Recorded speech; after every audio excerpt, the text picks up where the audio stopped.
Hey, what's up? Welcome back to Age 40 Years. My name is Greg, and it's been a minute since we've been here, so I apologize that I haven't uploaded anything in a little while.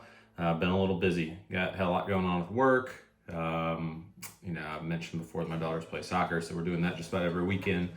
Took a little vacation to California, played some golf, which was incredible, and tasted some whiskey out there. I mentioned one that I tried that I really liked. I've never had any of the 2XO product, but I bought some of the Sneakerhead and took it out there.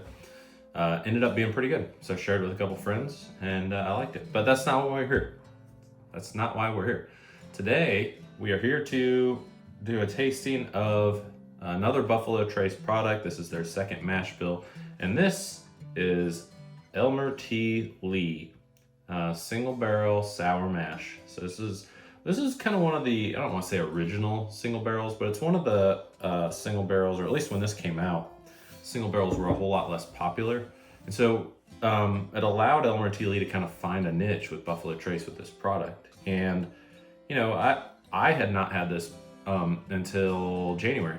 But just so happened that a friend of mine in Colorado came across a spot that had a few. He got me one when I was out there skiing in January. I brought one home with me. It made the trek back from Colorado. So Kentucky to Colorado, back to South Carolina. I've never seen this bottle in South Carolina. And that's kind of the problem with it, right? Is that it's another one of the Buffalo Trace products that availability is extremely challenging on. And, I don't get why people are paying. I think the secondary prices come down on it, but I don't understand why people are paying $300-400 for this bottle. I mean, quite frankly, there's really not many bottles that I think justify that, period. So this one in particular is a 90 proof, so 45% alcohol by volume. Here's the label if you'd like to see it. MSRP on this, I think, is $40, $45 maybe. Maybe it's gone up to $50. I don't really know because I've never seen it. My buddy got it for me for $79.99, which for that price, I figured, hey, it's something that I know a lot of people would like to try when they come over to my house. They don't have the opportunity to. I just opened it today, so it's not one that I'm regularly drinking, more from the fact that I have it for people that would just the novelty of trying it. They can try it when they're here. But I figured might as well get it open and might as well do a little tasting on it before that happens. So with that, we are going to dive into some Elmer T. Lee. Now, Elmer T. Lee, to me, is a pretty boring bottle, but also kind of classic. I love the little indentions on the side where you can hold it. You can see those there. But, I mean, other than that, it's just pretty much a square bottle. So, there's not a lot of novelty to this. The only thing going for it before I taste it really is just the scarcity, and I don't know that that's really going for it. I kind of at a loss for words to how to describe the bottle other than just it is what it is. It's a Buffalo Trace product. It's hard to get. But yeah, let's go ahead and give it a shot.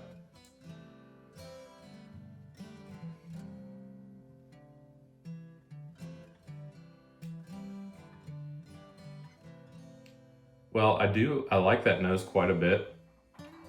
I get a fruity nose on this one. I think this is a great representation to me of when I've been trying to pick out different noses or scents. Man, that just tastes like frosting to me, like that true buttercream, not fondant, that stuff can go to hell, but like true buttercream frosting. I think you really get a nice creamy smell to it. I do get a little bit of fruit smell, maybe a little strawberry in there. I think I get some, after that buttercream, you get a little bit of strawberry in there. That's a pretty good nose. And I guess each one could be a little bit different since they're a single barrel product, but the nose on this bottle is pretty good. Maybe on the end you get a little vanilla as well. Now that's probably also what I'm smelling in that buttercream flavoring or scent, but I mean, that's a great nose. I really like the nose on it.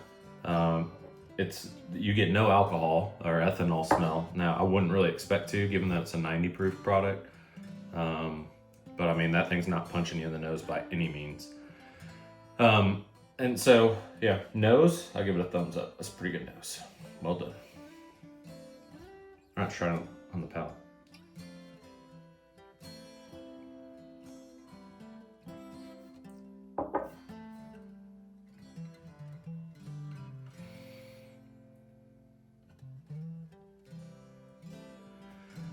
It's pretty smooth. You don't get a lot of ethanol. You don't get a lot of alcohol. I wouldn't expect it at 90 proof again.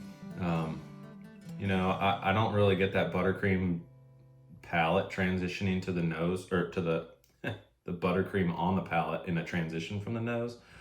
I think it's just really, I don't know. I personally, I'm not sure that I do get some brown sugar in here, which I think is good.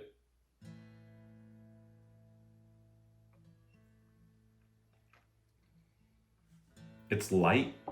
I will say it coats the mouth pretty well. So for being a 90 proofer, it's very light, coats the mouth. I'm immediately wanting to go to the finish because there's some things I want to talk about there. But I think, on the palate, just not a whole lot that stands out to me. Brown sugar, I get some of that, and I think it's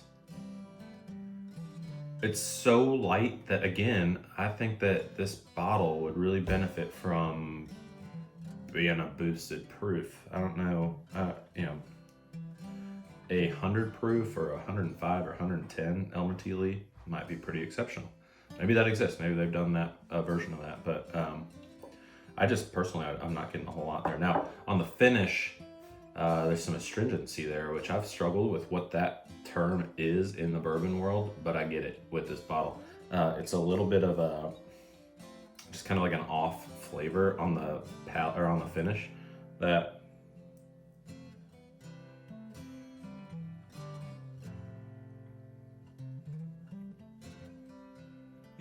it's kind of get a little bit oaky there on the end, but it's an astringent finish to it that I don't really think. Yeah, and it's just thin. I'm really disappointed that the nose didn't carry forward into the palate and the finish on this bottle. Maybe with a little bit of time, like I said, I just opened this up, so maybe it'll open up on its own. Now it's got a little oxygen to it, but I feel like the nose is exceptional on this. Like, man, I'm just gonna dive into a piece of cake and just freaking love it. And then, I don't know, just you almost get into like you can sue me, or I can get all the hate from the bourbon world that you want to give me, but I don't see a whole lot different in this bottle on the palate and the finish than I do in a bottle of Basil Hayden. Call me crazy. I just don't see it. Maybe I'm crazy. I'm sorry if I'm crazy. But I really don't. I'm not trying to like create some sort of moment. I don't get the hype. I don't think I'd pay $80 for this again, quite frankly. There's some good brown sugar in the palate. There's some astringency in the finish. There's some oak throughout. The nose is exceptional, but I mean, maybe this would make a great candle, and that would be a great representation of this. But to me, I'm sorry, $40, sure. I could understand $40 for this, especially for a single barrel. 100, 200, 300. I don't know where it sits currently on secondary, but I struggle with the idea of paying that much for a bottle that is, a 90 proof, non-age stated, pretty thin bourbon. So, hey, with that, I'm glad I got to try it, and I will keep it around for my friends that also want to try it. But for me, I cannot recommend this one unless you can find it at MSRP. And if you can, great. If you can't, I would not recommend paying above whatever MSRP is today. Now, I do think cool bottle to have on the shelf. It's a great one for, the friend that comes over that is like, man, I just love Blanton's and Buffalo Trace and Eagle Rare. And that's great. Like that, I'm not trying to poo-poo that type of person, because I was there. and then you just try other things and find other things. But somebody might really enjoy the opportunity to try this bottle. Personally, I'll save it for that. I don't know that I'll be doing the same. So hey, with that, thank you for coming back. I mentioned it earlier, but I've been gone for a little bit. It's been a minute since I've done a video upload. I appreciate you joining me.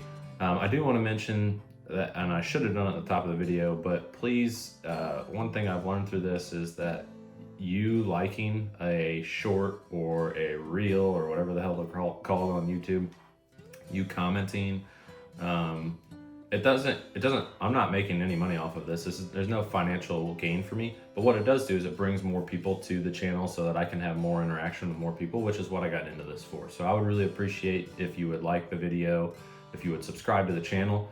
And of course, if you make a comment on what I can do better, what you'd like to see me try, I'd appreciate that. As always, please drink responsibly. Please, please, please. It's that time of year where the weather's getting nice, people are getting outside, kids are out playing in the yard, in the street. Please drink responsibly, and cheers.